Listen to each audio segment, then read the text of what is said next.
Good evening and welcome. My name is Joanne Diamond, and I am a member of the League of Women Voters of Benton and Franklin counties. There are two groups co-sponsoring this forum with the League tonight, Consejo Latino and the Tri-Cities Latino Coalition. In presenting these candidate forums, it is the goal of the League and our partners to provide opportunities for voters to become better informed about the people who are running for public office. The League and our co-sponsors do not support nor oppose any candidates. Because we don't support or oppose candidates, it should be clarified that the board members of La Voz, Hispanic newspaper, who chose to make their candidate endorsements public prior to this forum, have also chosen to remove themselves from being considered as representatives of the Tri-Cities Latino Coalition for the purpose of this forum.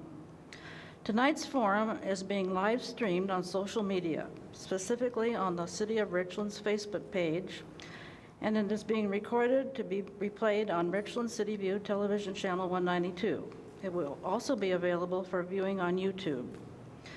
Tonight, we will be hearing from the candidates who are running for Benton County Sheriff, those seeking positions on the Richland School Board, and those seeking positions on the Richland City Council. And a little update, Sandra Kent recently notified us that she will not be attending tonight. It is a long-standing practice that when we only have one candidate present, we cannot ask questions of that person. We offered that Ms. Kent could send a statement to be read, but we have not heard back from her.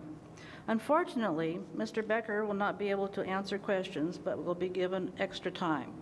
3 minutes total to make a statement on his own behalf. At this time, I would like to introduce Mike Gonzalez, news director and anchor from KVEW TV, and also a member of the Tri-Cities Latino Coalition, who will be our moderator. Mike helped us moderate forums last year and earlier this year, and we are grateful to have him here tonight. Mike?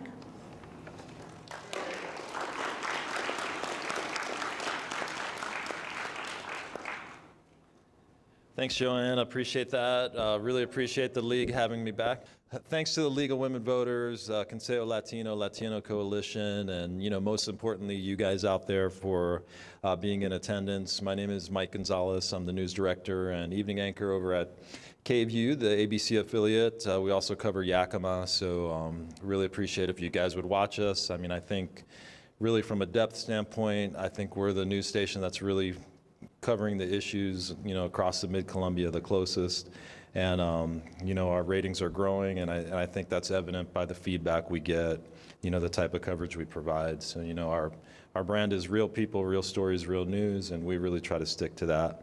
So I do want to go over the rules here as we move forward. We'll be using the following format. Each candidate may make a 1.5-minute opening statement. We'll then move on to a question and answer period with a 1.5-minute time limit on responses. All candidates will answer the same exact questions, alternating who goes first.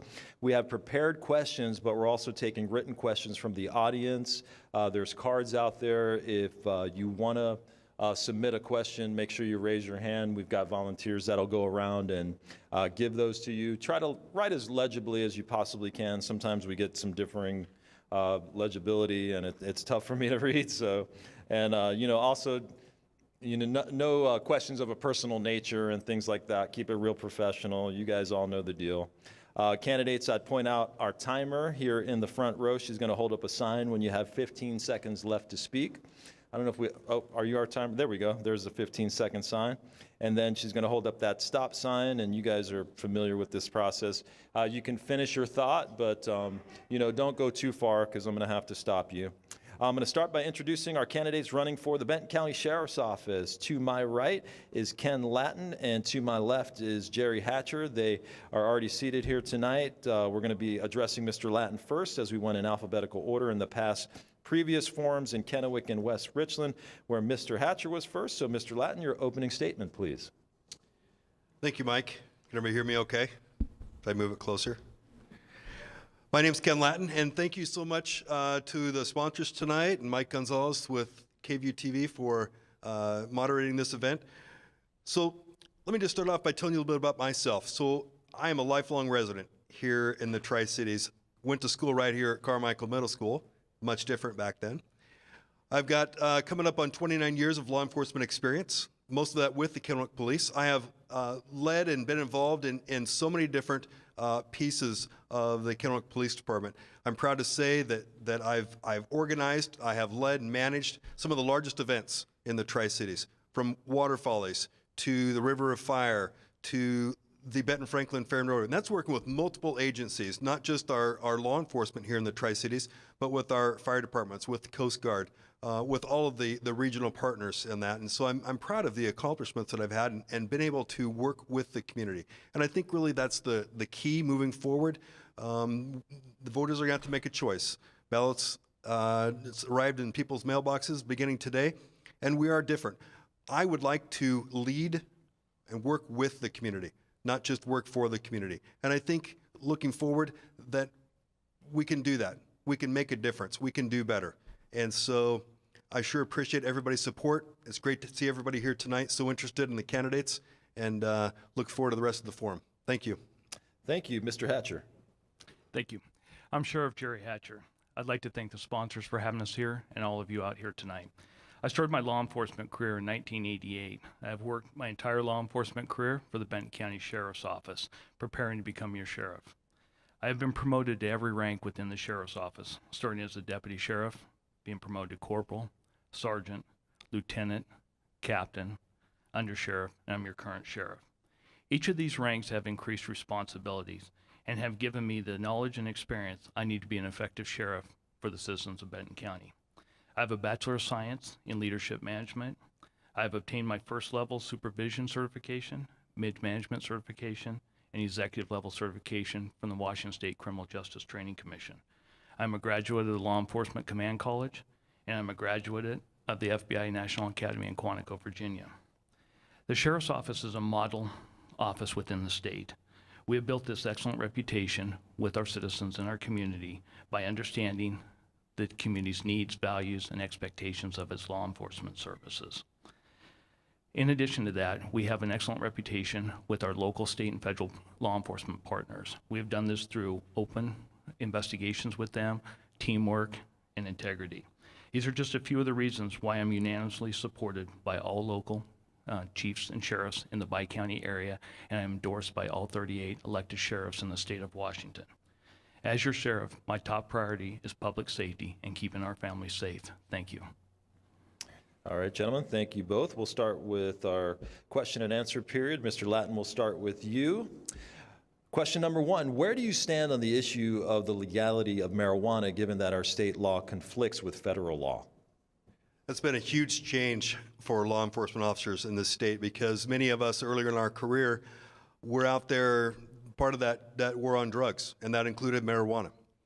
I have been a DARE officer and worked as a school resource officer early in my career, where we were teaching kids that marijuana was a gateway drug and that it led to other things. So we've been teaching everybody that's been wrong. We've been out there and enforcing laws. The voters spoke. The voters of Washington State decided that they wanted to legalize marijuana, recreational marijuana, medical marijuana.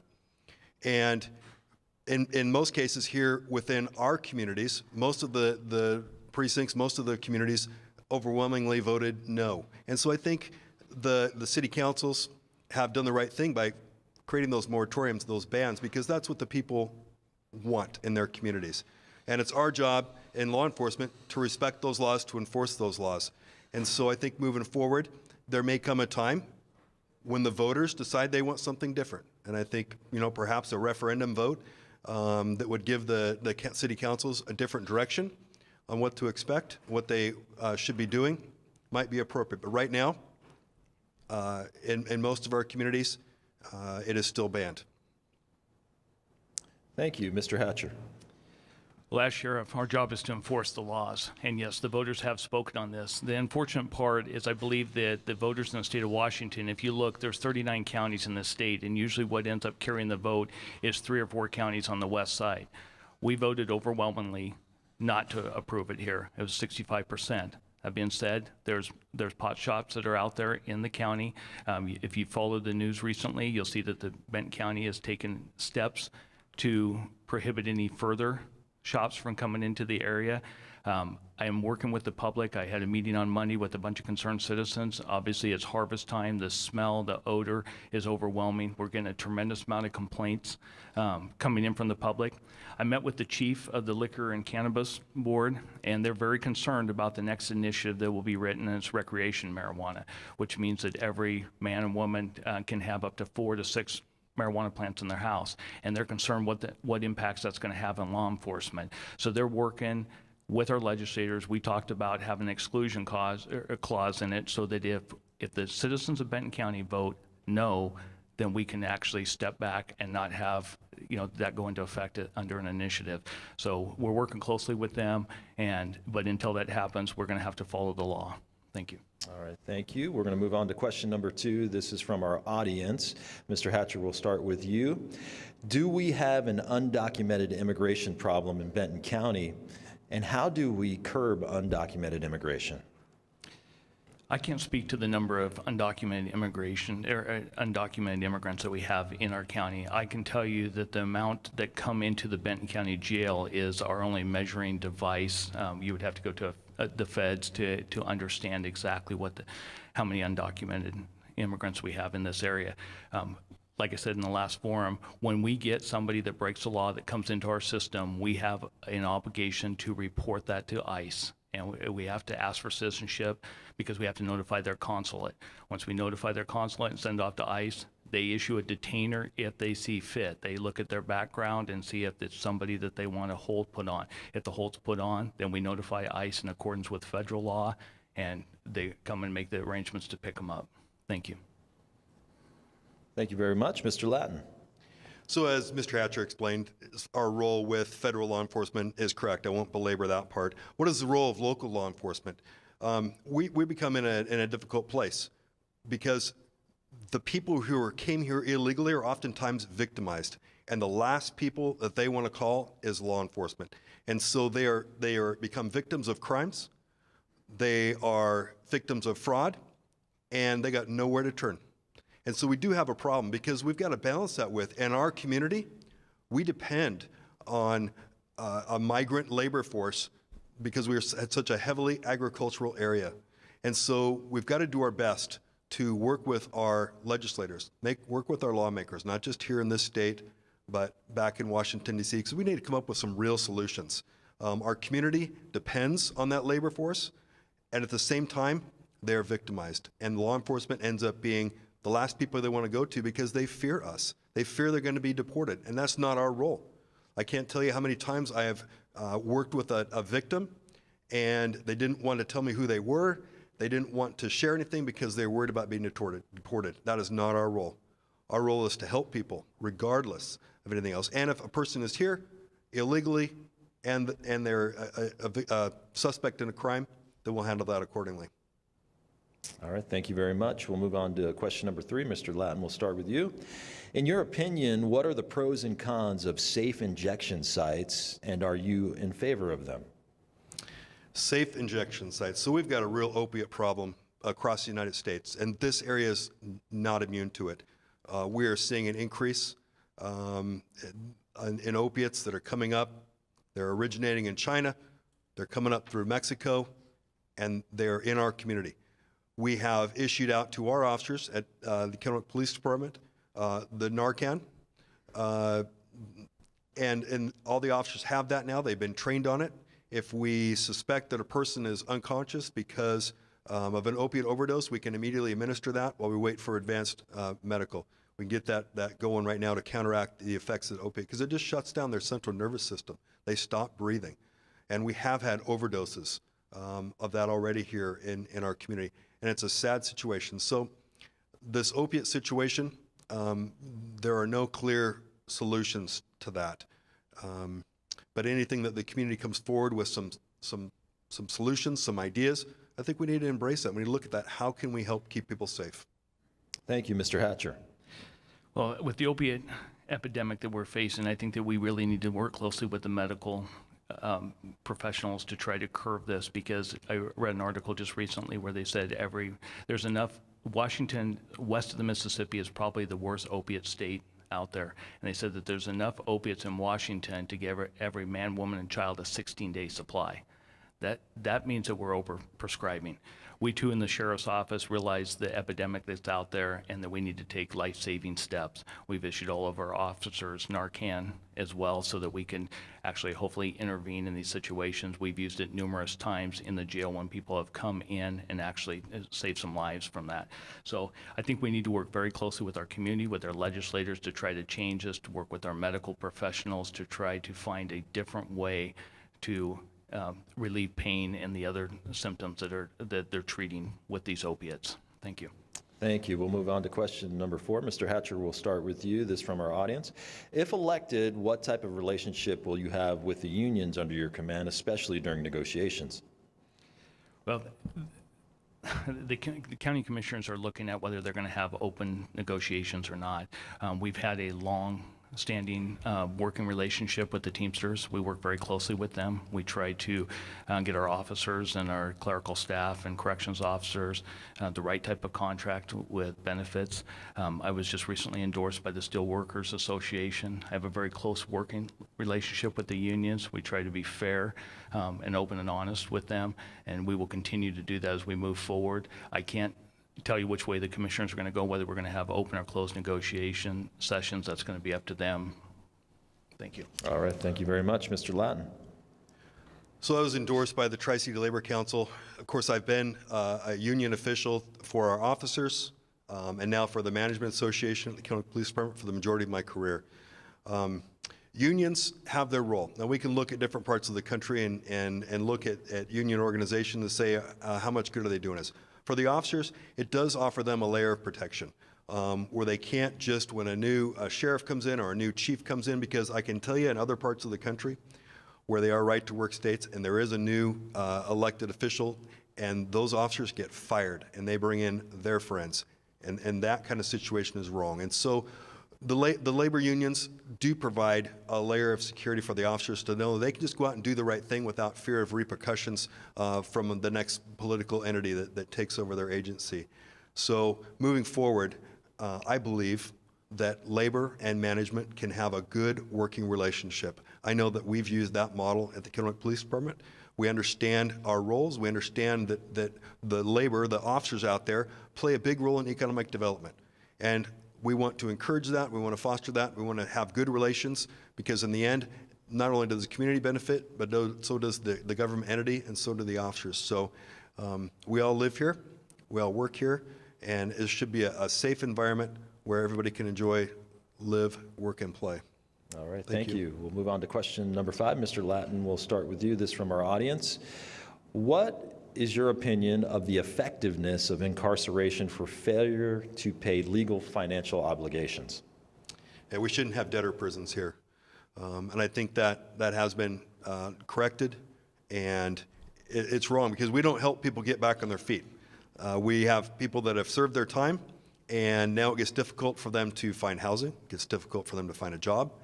And so we create this cycle where they just cycle back into the system, either because they've committed another crime or because they can't pay their fines. And that's just wrong. We can come up with some better solutions to help people get back on their feet, still being held accountable, but to incarcerate people just because they didn't pay fines. I think that we're a better community than that, and I don't support that at all.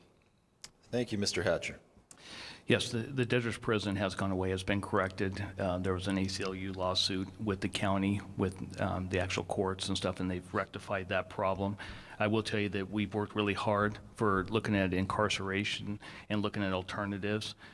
We've put things in place working with Andy Miller's office, the prosecutor's office, with legislators. We have drug court, we have mental health court, we have work release, we have home monitoring, we have work crews, we have transitions, we have prosecution deferment, we have DOSA, we have SOSA. These are all programs that are designed to give people alternatives to being incarcerated. In addition, I started a redirection pod within the Benton County Jail that takes inmates that want to change their life and give them an opportunity to attend life skill classes while they're in there. They attend up to 5 hours of classes a day, and it's designed to help them give the skills that they'll need, that when they do come back out, it'll stabilize them, get them on their feet, and hopefully they will not come back in so we can further reduce our recidivism rates. Thank you. All right, thank you very much. Our final question here, question number 6. Mr. Hatcher, we'll start with you. It's really an extension of a previous question that we asked, but we had quite a few questions on this topic, so I felt like we should, give the audience their due diligence on this one. So here's the question. Research shows that when local police are viewed as an extension of the immigration system, non-citizens are less likely to report crime or appear as witnesses, making all residents less safe. As Benton County Sheriff, will you establish and enforce policies that bar officers involved in routine stops, say for a broken taillight, from inquiring about immigration status? I think I lost you. We have addressed this. Unlike my experience, or Ken Latton's experience, is when we deal with the immigrants that we see out there in the county, we don't have people that are afraid to talk to us. We work very closely with them, and we try to foster that relationship. In working through that, we don't ask citizenship on routine traffic stops. We don't inquire to that. The only time that citizenship is asked in the Benton County area is when somebody is actually arrested and they come to jail. And that's because we have to notify their consulate and stuff. It's required by law, and then ICE is notified. So we don't have those problems where people don't communicate with us. When they have involved in crimes, we have people coming through that we know are illegal immigrants, and they talk to us, but we work at that relationship every day. Depending on what parts of the county, we work with the Latino community very well. They trust us. We have a lot of Latino officers that are on the department. So we're going to continue to foster that. And as I said, if they do come into the criminal justice system through the jail, it will be reported, and ICE will take the appropriate action. Thank you. Mr. Latton. So Mr. Hatcher is correct. I won't belabor the point. Our role as law enforcement is being done correctly, that we don't ask citizenship until they're arrested. And then we have notify their consulate, notify the federal law enforcement officials of that. Aside from that, it is not our role in local law enforcement to enforce immigration laws. That's the role of the federal government. We don't need to muddy the waters there, blur the lines. That is not our role. Our role is to help people, regardless of why they are here. And that's what we'll do. As sheriff, I assure you that we will be out there reaching out to the various cultures, to the various communities, to ensure that they understand that we are here to help. And we are not here to deport, to separate families, to scare. Again, we have a community that depends on migrant labor to bring in the crops. We are still a heavily agricultural community, and we need that. They are not unskilled labor. They are very skilled. And so we need to foster that sort of great relationship with all of the cultures in our community, again, regardless of their immigration status. All right, thank you. That's going to conclude this part of the forum. Gentlemen, thank you so much. Ken Latton, Jerry Hatcher, two fine candidates, so tough decision. Good job, guys.